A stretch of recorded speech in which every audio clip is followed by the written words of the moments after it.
A Palestinian-American detained in the West Bank by the Israeli military last week was beaten in custody and denied medication. This is according to her family. Samaher Ismail was detained near the Silwad village area in the West Bank February 5th. The family said she was dragged from her home by Israeli soldiers and badly beaten. They also said her home was destroyed in the raid. The Israeli military confirmed Ismail's detention, saying she was arrested for, quote, incitement on social media, but did not respond to the allegations of mistreatment raised by the family. The family's calling on the State Department to gain consular access to her and to secure her release. At a press briefing, the State Department said it could not address any specifics about the case. Samaher Ismail's case is just one of a number of Palestinian Americans detained, attacked, or killed, both in the occupied West Bank and in the United States. And we're going to go through some of those cases. We're joined now by Samaher Ismail's son, Suleiman Hamed. He's joining us from New Orleans. And we're joined from Atlanta by Edward Ahmed Mitchell, a civil rights attorney and national deputy director of CAIR. That's the Council on American Islamic Relations. We welcome you both to Democracy Now! Samaher, Suleiman, can you tell us about your mother? Where was she when she was detained? What's exactly happened to her? Have you been able to communicate with her in the Israeli jail that she's being held? Yeah, so I'm Suleiman Hamed. I can give you a little bit of insight on that. So it was Monday morning, February 5th, Jerusalem time. They came in the middle of the night, raided our home, dragged her out of the house in her pajamas, didn't even give her a chance to wear her hijab. They broke stuff all inside the house. They came in with muddy shoes on purpose. And long story short, they came and took her, and ever since we have not had any communication with her. It's been very traumatic, very anxiety-inducing. Yeah, that's what happened. And we're hearing there's not even a formal charge. On Monday, the judge ruled that she's not a security threat, and there was no charge, so he allowed her to get put out on bail. And I'm not sure exactly who, either the IDF or the Israeli Military Commission, somebody appealed it, and they have an automatic appeal process. So once that happened, she had to be in detention for what I believe is at least another 4 days, maybe up to another week. And from there, we'll see what they're just trying to find a charge now to charge her with, even though she's been in custody for a week. And this past week, she's been, questioned, interrogated, all that. It seems like they're just trying to find something to pin her. Just because they're annoyed with her for speaking her mind. Yeah. So when they came into your home, there was no explanation whatever why they were there, or were they specifically looking for her, or were they seeking other people when they came into your home?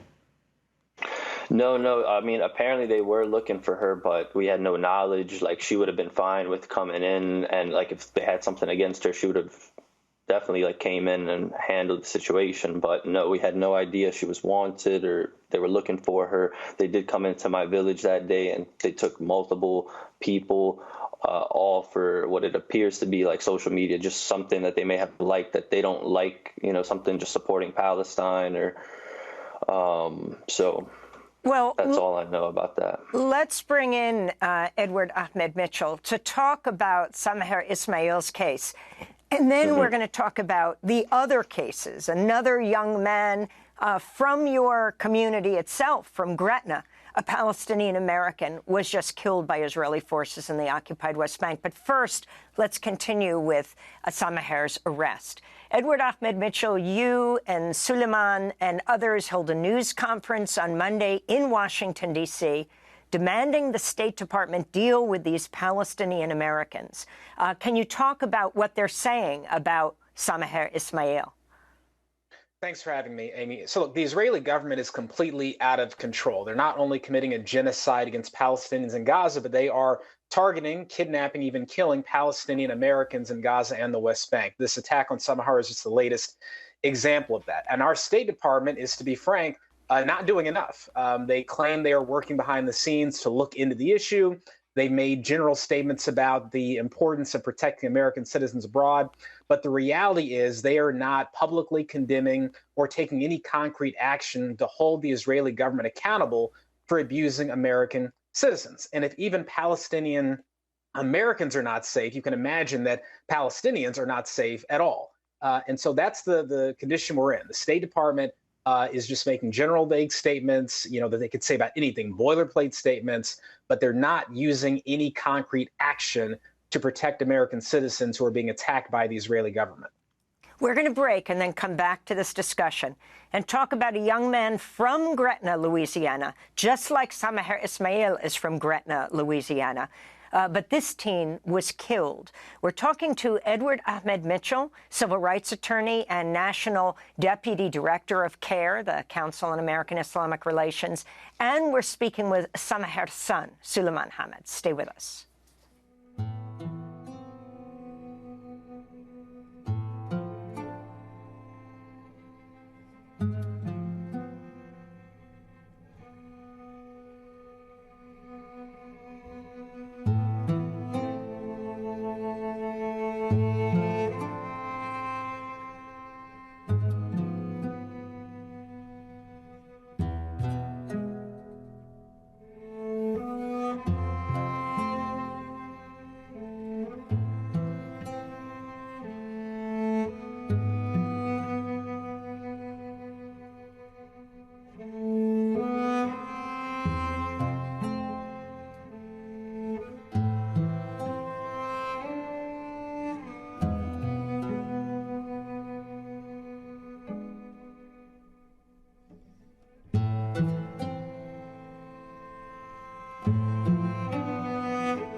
That Moment When by Adnan Gibran. This is Democracy Now!, democracynow.org, The War and Peace Report.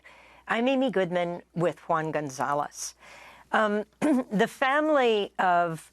We're looking at calls for the U.S. State Department to address the killing, the arrests, and attacks on Palestinian Americans, both in the occupied territories and here at home. We just spoke about the case of Samaher Ismail, a Palestinian-American woman from Gretna, Louisiana, forcibly taken by Israeli soldiers in the occupied West Bank earlier this week.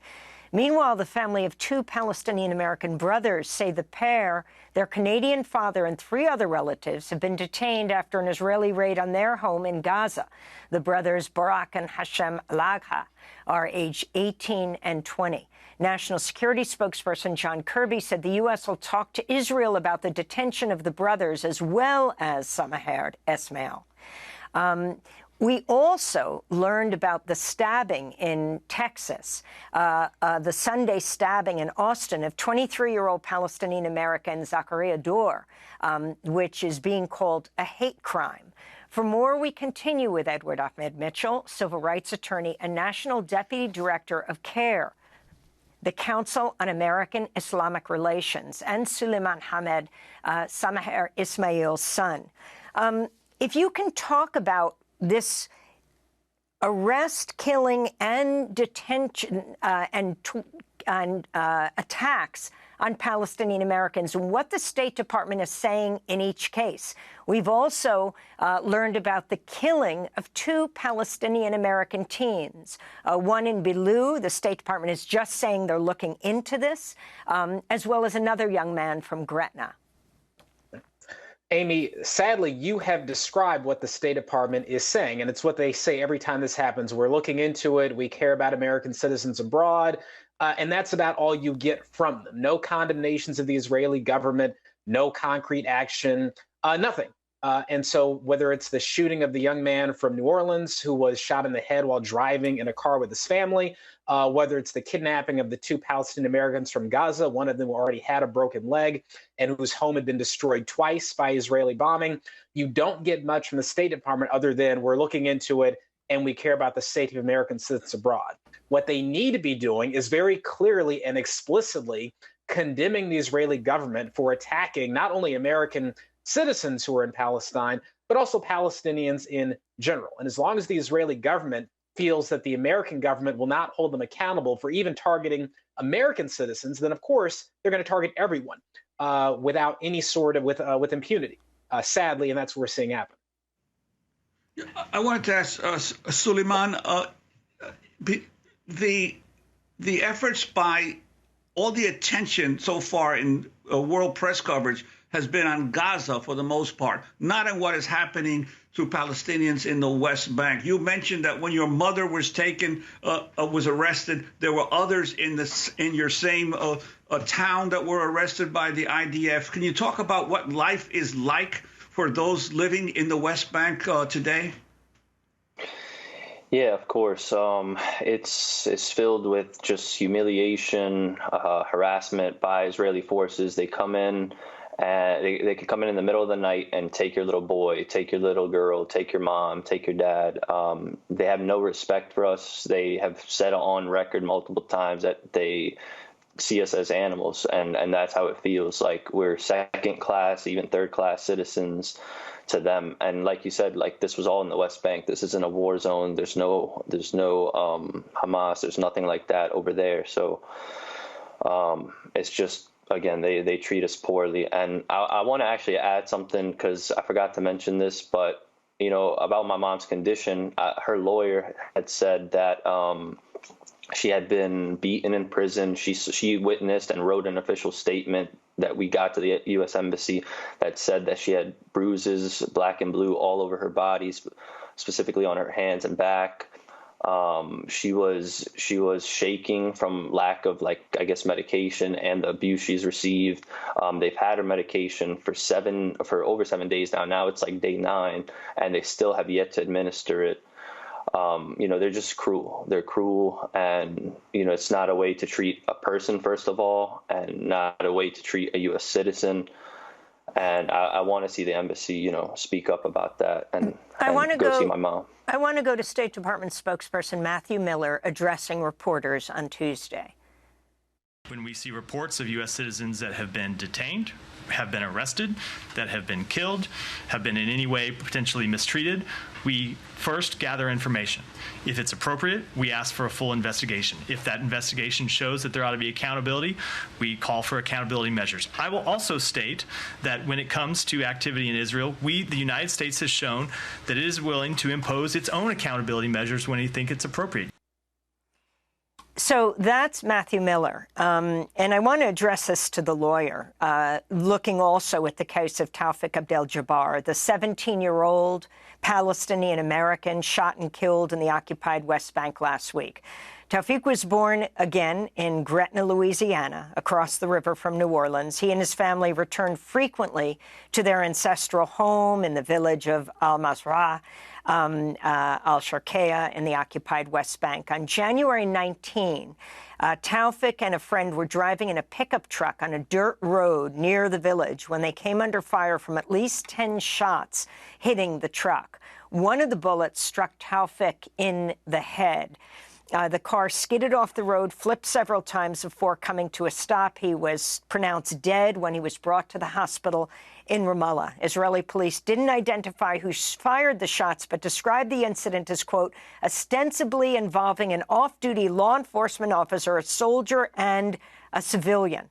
The White House has called for a transparent investigation into the killing. Edward Ahmed Mitchell, if you can tell us more about this case, and then we'll talk about just what happened outside Austin, Texas, a case you're representing as well.